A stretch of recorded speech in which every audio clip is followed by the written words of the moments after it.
lagi bersama aku Rara. Di video sebelumnya kita sudah banyak belajar mengenai materi dan juga praktik langsung bagaimana cara mengoptimasi SEO ke dalam konten yang kita buat.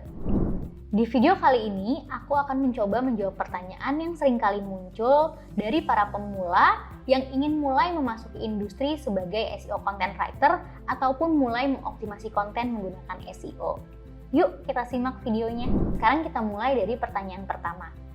Bagaimana kalau tidak punya background coding atau jurnalistik? Apakah bisa menjadi seorang SEO writer? Nah teman-teman, di video sebelumnya kita kan sudah sempat belajar apa saja kemampuan yang perlu dimiliki sebagai SEO content writer. Kemampuan tersebut dibagi menjadi dua kategori. Yang pertama yaitu technical skill dan juga non-technical skill. Untuk technical skill-nya yaitu ada dynamic leading ability atau kemampuan untuk melakukan pekerjaan secara mandiri dan juga kemampuan untuk memiliki otoritas terhadap pekerjaan. Selanjutnya ada juga kemampuan tentang digital marketing dan SEO. Yang ketiga, seorang SEO writer juga diharapkan memiliki kemampuan basic coding atau HTML. Dan kemudian yang terakhir, seorang SEO writer juga diharapkan memiliki kemampuan untuk memecahkan isu-isu yang berkaitan dengan crawling dan Google indexing.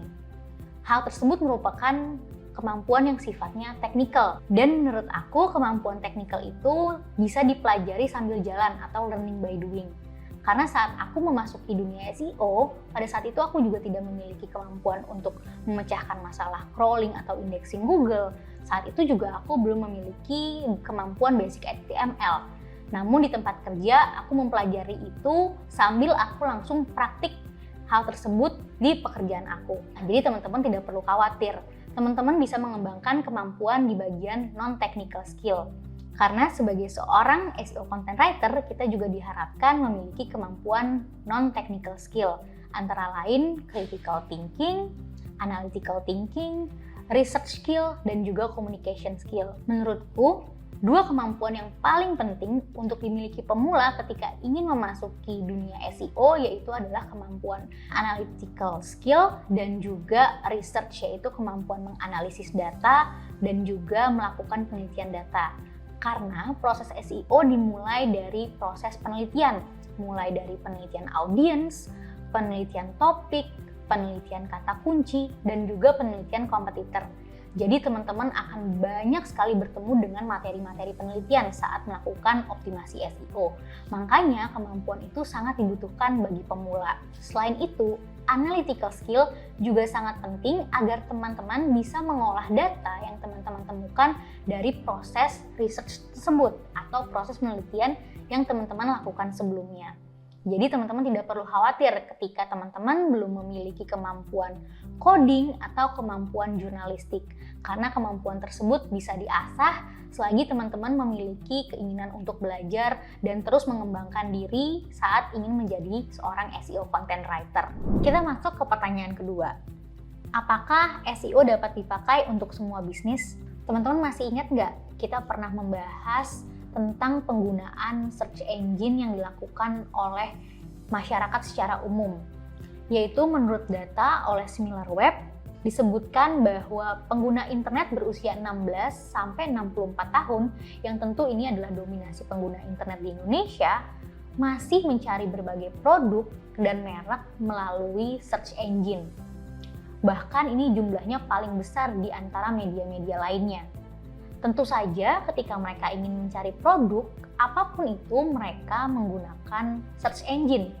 Makanya kenapa menurut aku SEO ini bisa digunakan oleh semua jenis bisnis. Dan teman-teman mungkin juga masih ingat tentang user buying journey. Pertama kali biasanya audiens atau user itu memiliki masalah dan kebutuhan. Kemudian mereka mencari informasi tersebut dengan mengetik kata kunci di mesin pencarian. Setelah itu mereka mulai melihat kira-kira artikel mana sih yang muncul di posisi pertama di mesin pencarian. Setelah itu mereka masuk ke website melalui SEO. Dengan begitu mereka mencari informasi untuk memecahkan masalah atau memenuhi kebutuhan mereka.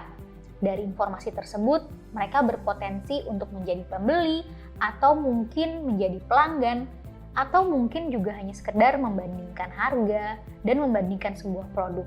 Namun tetap saja, para pembaca artikel atau user yang masuk ke dalam website ini berpotensi untuk menjadi pelanggan karena bisa saja mereka mengklik tombol subscribe atau join di mailing list kita. Setelah itu, kita bisa kembali menargetkan mereka untuk membeli atau menggunakan jasa kita. Jasa di sini tentu bisa apa saja, tidak terbatas hanya dalam bisnis-bisnis yang bersifat digital. Namun, jika teman-teman menjual produk itu melalui platform internet, tentu bisa menggunakan SEO untuk memasarkan produk tersebut.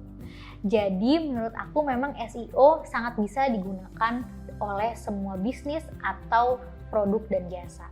Selain SEO berguna untuk meningkatkan penjualan produk, SEO juga berguna untuk meningkatkan brand awareness, yang mana ini dapat membuat produk atau bisnis yang teman-teman kembangkan semakin dikenal oleh masyarakat. Jadi dengan menggunakan SEO, teman-teman tidak hanya bisa menjual produk, tapi juga memperkenalkan produk tersebut ke masyarakat yang lebih luas.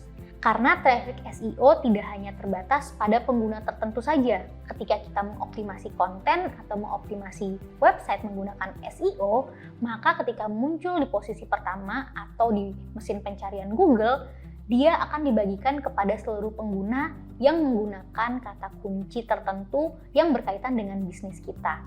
Jadi menurut aku SEO ini sangat penting tidak hanya untuk menjual produk, tapi juga untuk memperkenalkan bisnis secara luas.